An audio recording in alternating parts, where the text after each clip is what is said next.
Hello and welcome to Reading with Cari, Stories to Fall Asleep to, a mindfulness podcast series that can be used as a sleep aid or to ease your anxiety and relieve your stress. I am your host, Cari Favole, and I am so thankful that you've decided to spend some time with me.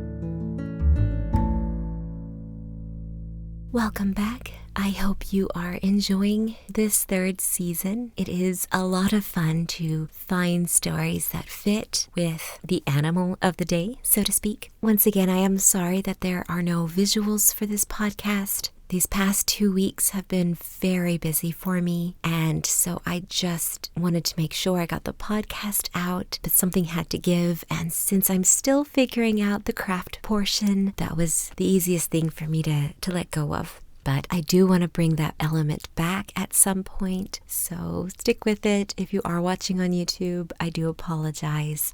It will be back soon. This episode is based on the Chinese zodiac of the dragon. The dragon is the fifth of all zodiac animals. Dragons are strong and independent figures, but they yearn for support and love. Gifted with an innate courage, tenacity, and intelligence, dragons are enthusiastic and confident. They are not afraid of challenges and willing to take risks. However, dragons are sometimes regarded as aggressive, and angry dragons are not open to criticism. Let me know if that fits you. I think that is so enticing. It makes me want to write my own story about dragons. I had fun looking up stories. Dragons are always the antagonist or the villain in stories. There were a few that I could choose, but some of them were more like water serpents. So this story that I found has that quintessential knight has to rescue princess from a dragon, which even though everyone knows that, I don't really know of any stories that actually have that in them.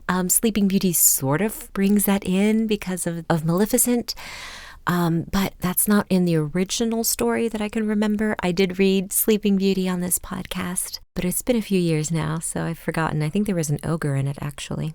Anyway, forgive me, the dragon is not the main character of this. Fel Harbor actually is writing a book with a dragon as the protagonist. I cannot wait for her to finish. It is such an awesome concept, and she really has a unique spin to it. But I chose this story. It's actually Estonian, which I think is really cool. I don't know of many in that region. So the validation space today is from mentalhealth.gov, and the myth is therapy and self-help are a waste of time. Why bother when you can just take a pill? The fact is, treatment for mental health problems varies depending on the individual, and this could include medication, therapy, or both. Many individuals work with a support system during the healing and recovery process. I think this is very important, a very important distinction to make, really. I know some people who are of the mind that you can get through mental health problems without medication. You just need to stand in the sun and take a walk. And other people are on the complete opposite side, like this myth says, and says, don't worry about trying to fix it, just take a pill. Just swallow a pill and ignore it. And while I think both are valid ways of conquering the illness, the disease, the problem, I don't think it's as easy as one or the other. I think it very much depends on the individual, and I think most of the time it's both. It's natural ways of trying to pull yourself out of dark thoughts, and then also it can be, for example, for me, it's a chemical imbalance. So it doesn't matter how much I try and how happy I am necessarily with my life. It's a chemical imbalance, and I definitely feel the ebb and the flow as my body goes through the natural hormonal cycle of a woman, that I feel that very much taking place and affecting my mental health. And might be TMI, but I think it's a really good illustration of the idea that it is a chemical imbalance, and doesn't matter what's going right or wrong in your day-to-day. It's the chemicals and it's the mixtures inside the brain that play a big part in it. So therapy, support systems, natural elements, and medication all kind of coincide. It takes a village, so to speak. But first, as always, let's start with a brief mindfulness meditation.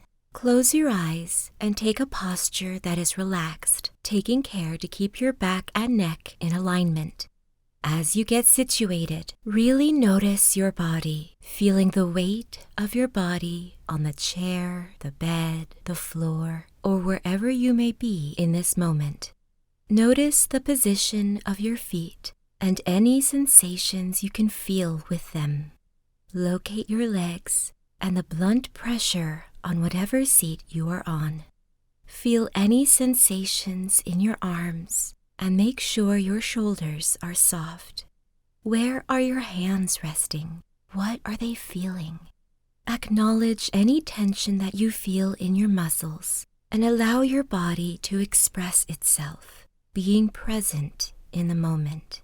Just be aware of the tension or whatever may be happening in your body. Simply note the communication with a simple thought of, I hear you, that's how it is right now. Bring your focus to your breath, but don't alter it in any way. Just feel your body's natural rhythm as you inhale and exhale. Feel the oxygen enter your lungs, that slight hitch between inhale and exhale, and the sensation of the air exiting your lungs with another micro moment between breaths. Let's extend our awareness to our mind. What thoughts or feelings or perceptions are present right now? Again, we are just noting these thoughts and feelings in this moment. Don't try to push or shut down any sense of discomfort or unpleasant feelings, but don't dwell on them either. Simply validate them with a simple acknowledgement, such as, that's okay, that's how it is right now. Keeping the connection you have with your body, reach your hands above your head, stretching your arms. Tense up the muscles as you breathe in and hold them in place for just a moment.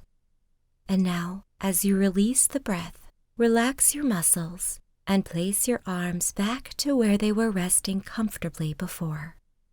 Let's repeat this once more.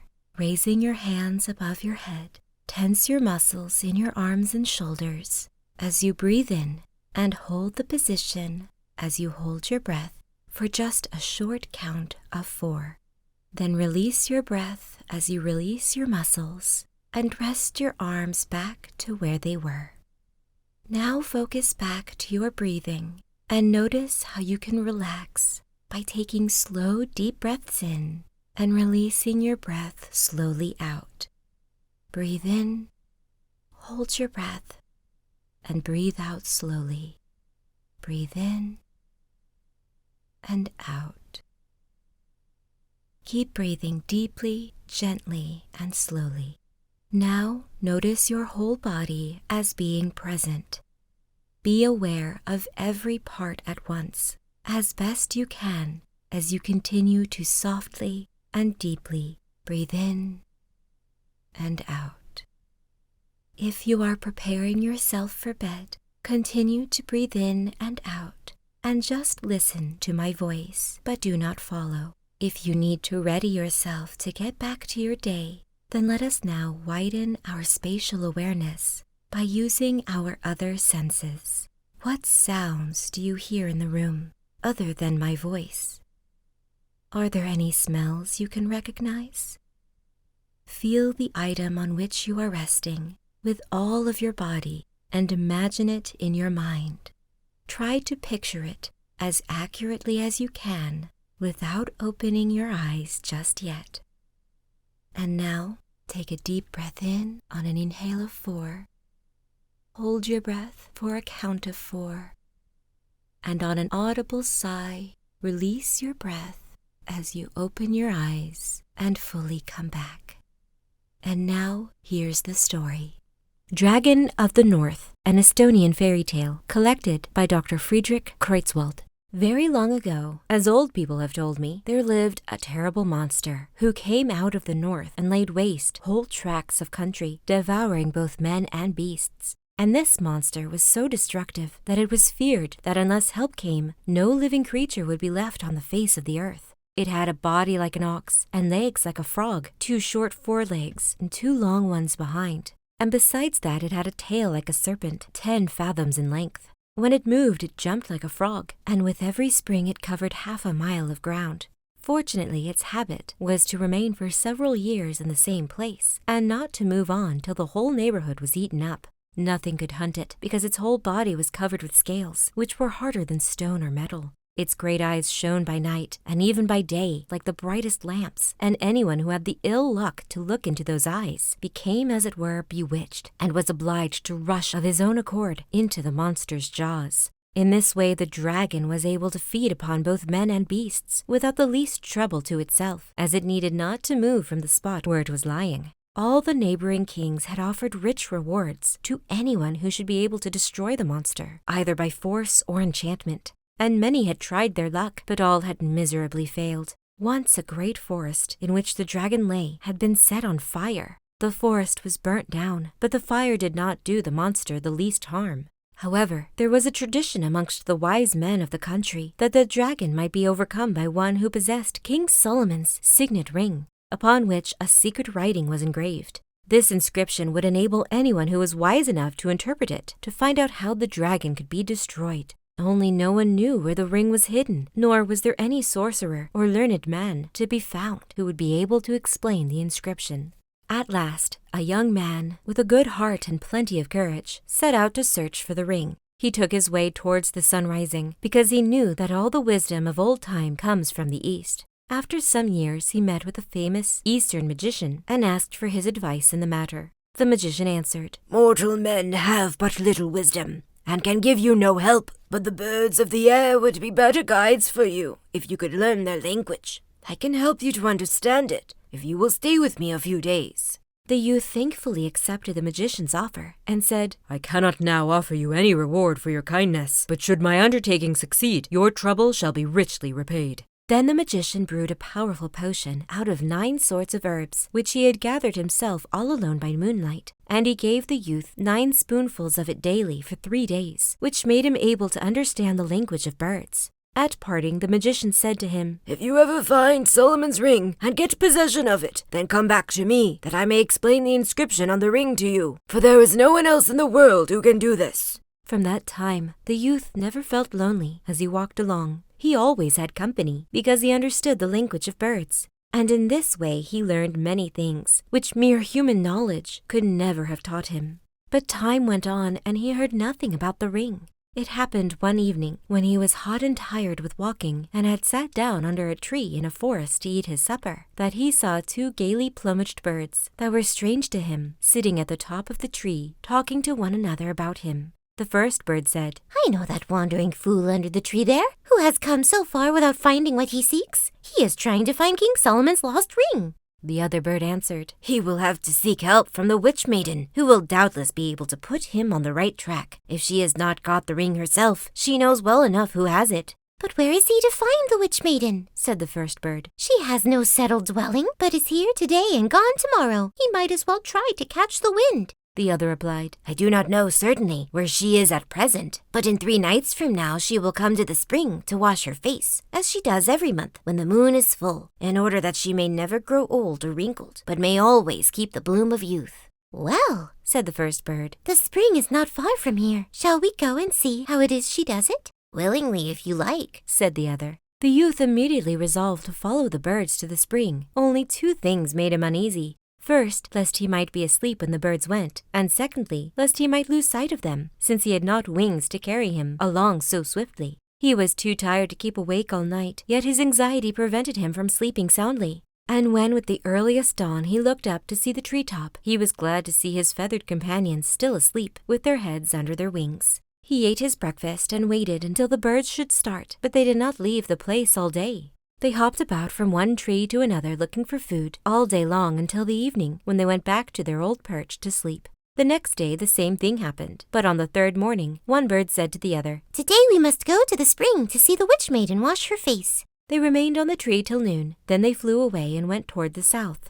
The young man's heart beat with anxiety lest he should lose sight of his guides, but he managed to keep the birds in view until they again perched upon a tree. The young man ran after them until he was quite exhausted and out of breath, and after 3 short rests, the birds at length reached a small open space in the forest, on the edge of which they placed themselves on the top of a high tree. When the youth had overtaken them, he saw that there was a clear spring in the middle of the space. He sat down at the foot of the tree upon which the birds were perched, and listened attentively to what they were saying to each other. "The sun is not down yet," said the first bird. "We must wait yet a while till the moon rises and the maiden comes to the spring. Do you think she will see that young man sitting under the tree?" "Nothing is likely to escape her eyes. Certainly not a young man," said the other bird. "Will the youth have the sense not to let himself be caught in her toils?" "We will wait," said the first bird, "and see how they get on together." The evening light had quite faded, and the full moon was already shining down upon the forest when the young man heard a slight rustling sound. After a few moments, there came out of the forest a maiden, gliding over the grass so lightly that her feet seemed scarcely to touch the ground, and stood beside the spring. The youth could not turn away his eyes from the maiden, for he had never in his life seen a woman so beautiful. Without seeming to notice anything, she went to the spring, looked up to the full moon, then knelt down and bathed her face 9 times, then looked up to the moon again, and walked 9 times around the well, and as she walked she sang this song. Full-faced moon with light unshaded, let my beauty never be faded, never let my cheek grow pale. While the moon is waning nightly, may the maiden bloom more brightly. May her freshness never fail.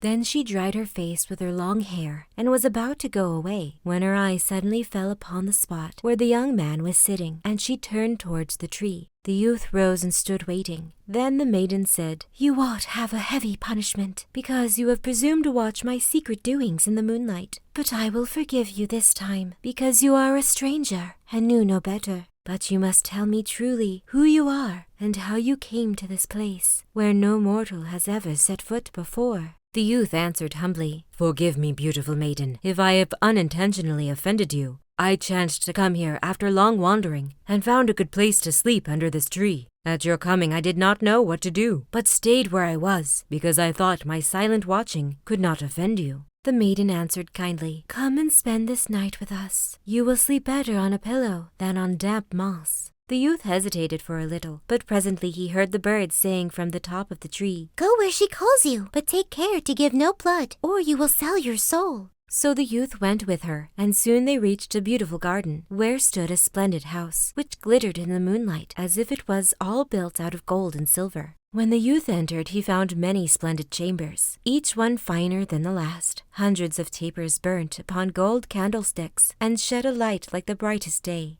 At length they reached a chamber where a table was spread with the most costly dishes. At the table were placed 2 chairs, one of silver, the other of gold. The maiden seated herself upon the golden chair and offered the silver one to her companion. They were served by maidens dressed in white, whose feet made no sound as they moved about, and not a word was spoken during the meal. Afterwards the youth and the witch maiden conversed pleasantly together until a woman dressed in red came in to remind them that it was bedtime. The youth was now shown into another room containing a silken bed with down cushions, where he slept delightfully. Yet he seemed to hear a voice near his bed which repeated to him, "Remember to give no blood." The next morning the maiden asked him whether he would not like to stay with her always in this beautiful place. And as he did not answer immediately, she continued, "You see how I always remain youthful and beautiful, and I am under no one's orders, but can do just what I like, so that I have never thought of marrying before. But from the moment I saw you, I took a fancy to you. So if you agree, we might be married, and might live together like princes, because I have great riches." The youth could not but be tempted with the beautiful maiden's offer, but he remembered how the birds had called her the witch, and their warning always sounded in his ears.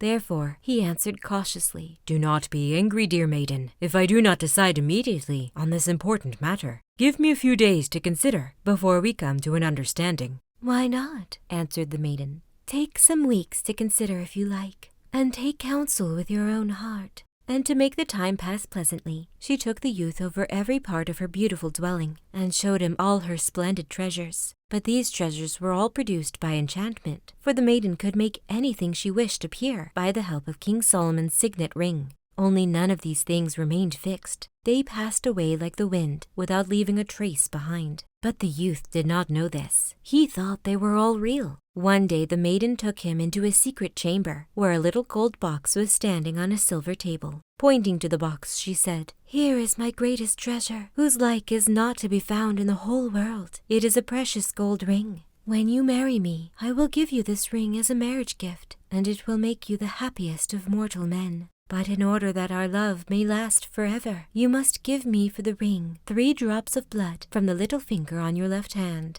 When the youth heard these words, a cold shudder ran over him, for he remembered that his soul was at stake. He was cunning enough, however, to conceal his feelings and to make no direct answer. But he only asked the maiden, as if carelessly, what was remarkable about the ring. She answered, "No mortal is able entirely to understand the power of this ring, because no one thoroughly understands the secret signs engraved upon it. But even with my half knowledge, I can work great wonders. If I put the ring upon the little finger of my left hand, then I can fly like a bird through the air, wherever I wish to go.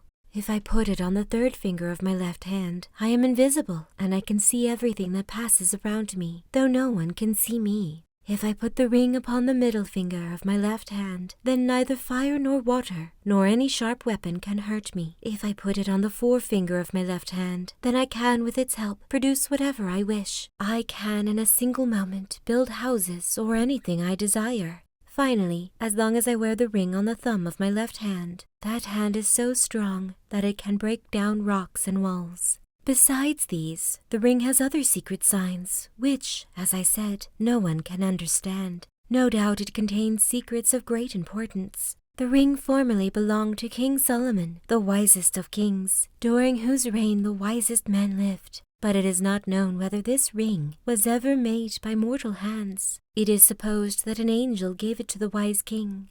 When the youth heard all this, he determined to try and get possession of the ring, though he did not quite believe in all its wonderful gifts. He wished the maiden would let him have it in his hand, but he did not quite like to ask her to do so, and after a while she put it back into the box. A few days after, they were again speaking of the magic ring, and the youth said, "I do not think it possible that the ring can have all the power you say it has." Then the maiden opened the box and took the ring out, and it glittered as she held it like the clearest sunbeam. She put it on the middle finger of her left hand and told the youth to take a knife and try as hard as he could to cut her with it, for he would not be able to hurt her. He was unwilling at first, but the maiden insisted. Then he tried, at first only in play, and then seriously, to strike her with the knife. But an invisible wall of iron seemed to be between them, and the maiden stood before him laughing and unhurt. Then she put the ring on her 3rd finger, and in an instant she had vanished from his eyes. Presently she was beside him again laughing, and holding the ring between her fingers.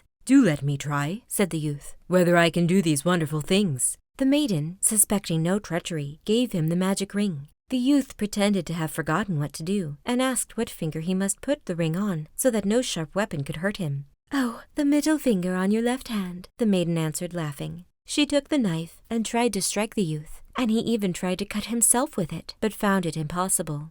Then he asked the maiden to show him how to split stones and rocks with the help of the ring. So she led him into the courtyard, where stood a great boulder stone. "Now," she said, "put the ring upon the thumb of your left hand, and you will see how strong that hand has become." The youth did so, and found to his astonishment that with a single blow of his fist the stone flew into 1,000 pieces. Then the youth bethought him that he who does not use his luck when he has it is a fool, and that this was a chance which once lost might never return. So while they stood laughing at the shattered stone, he placed the ring as if in play upon the 3rd finger of his left hand. "Now," said the maiden, "you are invisible to me until you take the ring off again." But the youth had no mind to do that. On the contrary, he went farther off, then put the ring on the little finger of his left hand, and soared into the air like a bird. When the maiden saw him flying away, she thought at first that he was still in play, and cried, "Come back, friend, for now you see I have told you the truth." But the young man never came back. Then the maiden saw she was deceived, and bitterly repented that she had ever trusted him with the ring. The young man never halted in his flight until he reached the dwelling of the wise magician who had taught him the speech of birds. The magician was delighted to find that his search had been successful, and at once set to work to interpret the secret signs engraved upon the ring. But it took him 7 weeks to make them out clearly. Then he gave the youth the following instructions: how to overcome the dragon of the north. You must have an iron horse cast, which must have little wheels under each foot. You must also be armed with a spear 2 fathoms long, which you will be able to wield by means of the magic ring upon your left thumb. The spear must be as thick in the middle as a large tree, and both its ends must be sharp. In the middle of the spear you must have 2 strong chains, 10 fathoms in length. As soon as the dragon has made himself fast to the spear, which you must thrust through his jaws, you must spring quickly from the iron horse, and fasten the ends of the chains firmly to the ground, with iron stakes, so that he cannot get away from them. After 2 or 3 days, the monster's strength will be so far exhausted that you will be able to come near him. Then you can put Solomon's ring upon your left thumb and give him the finishing stroke, but keep the ring on your 3rd finger until you have come close to him, so that the monster cannot see you, else he might strike you dead with his long tail. But when all is done, take care you do not lose the ring, and that no one takes it from you by cunning."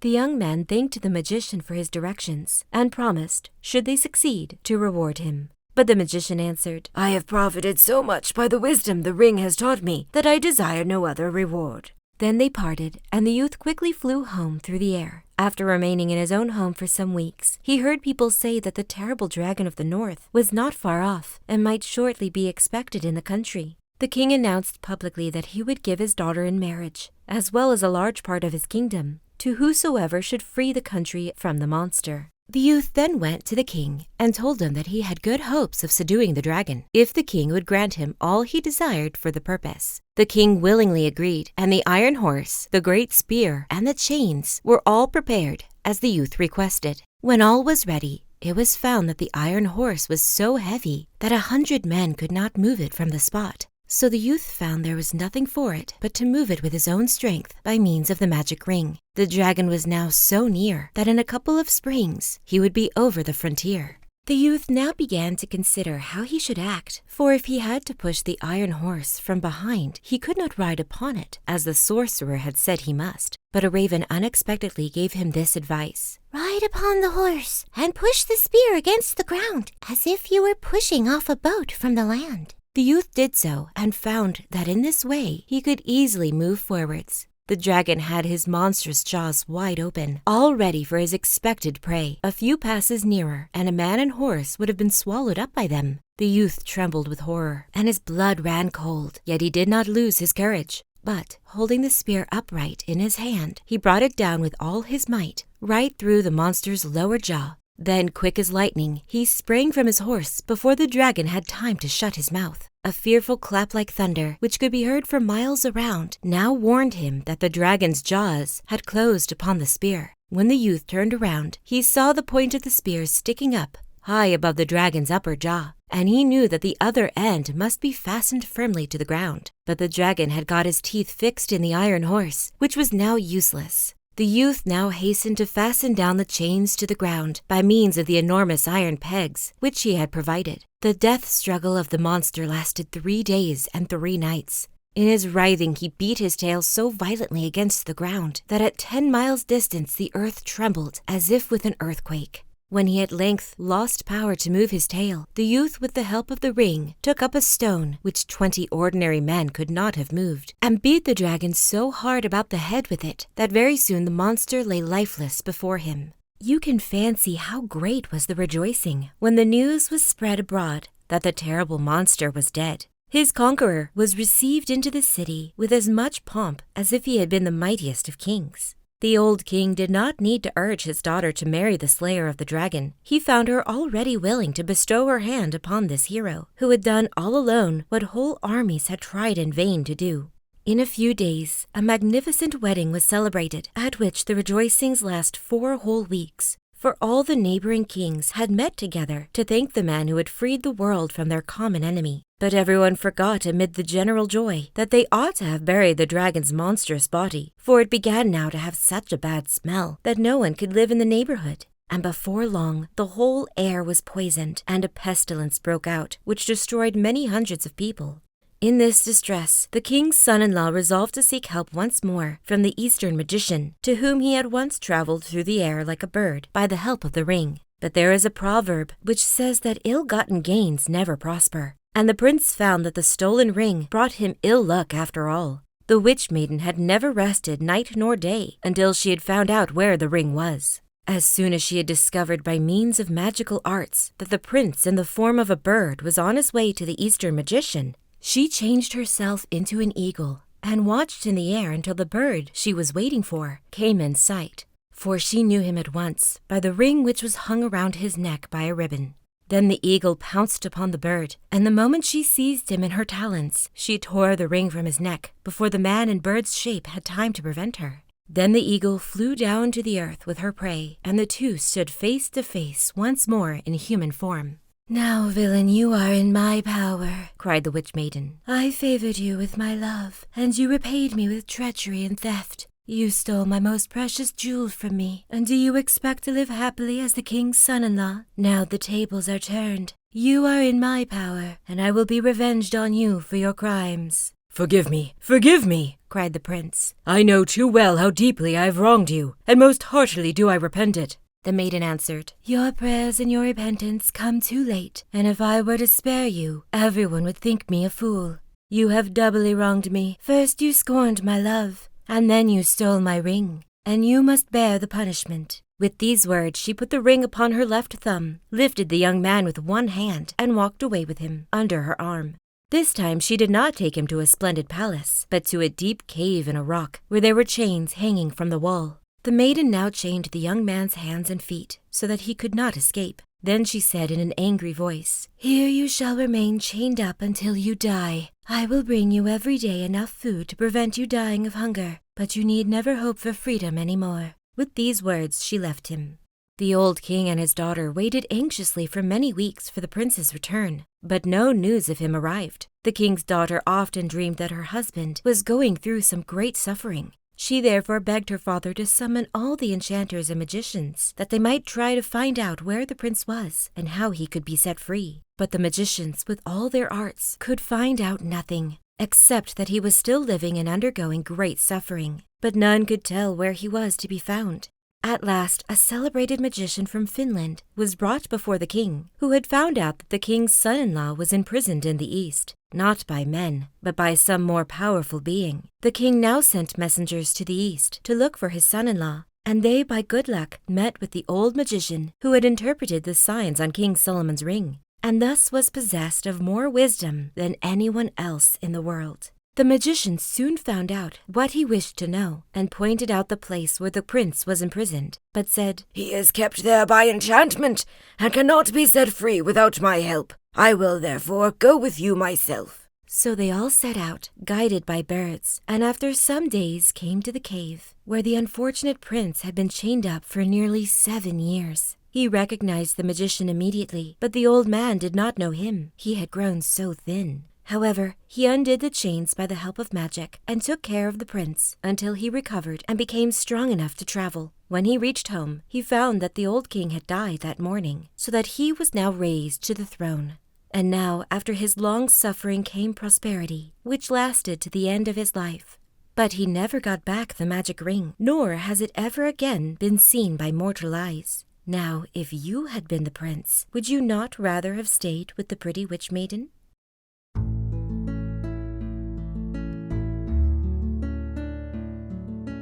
Thank you for listening. If you would like to support this podcast and become a sponsor, you will find an Etsy link in the description below. Thank you for your consideration. I welcome you back anytime you may need to hear a comforting voice or a familiar bedtime story.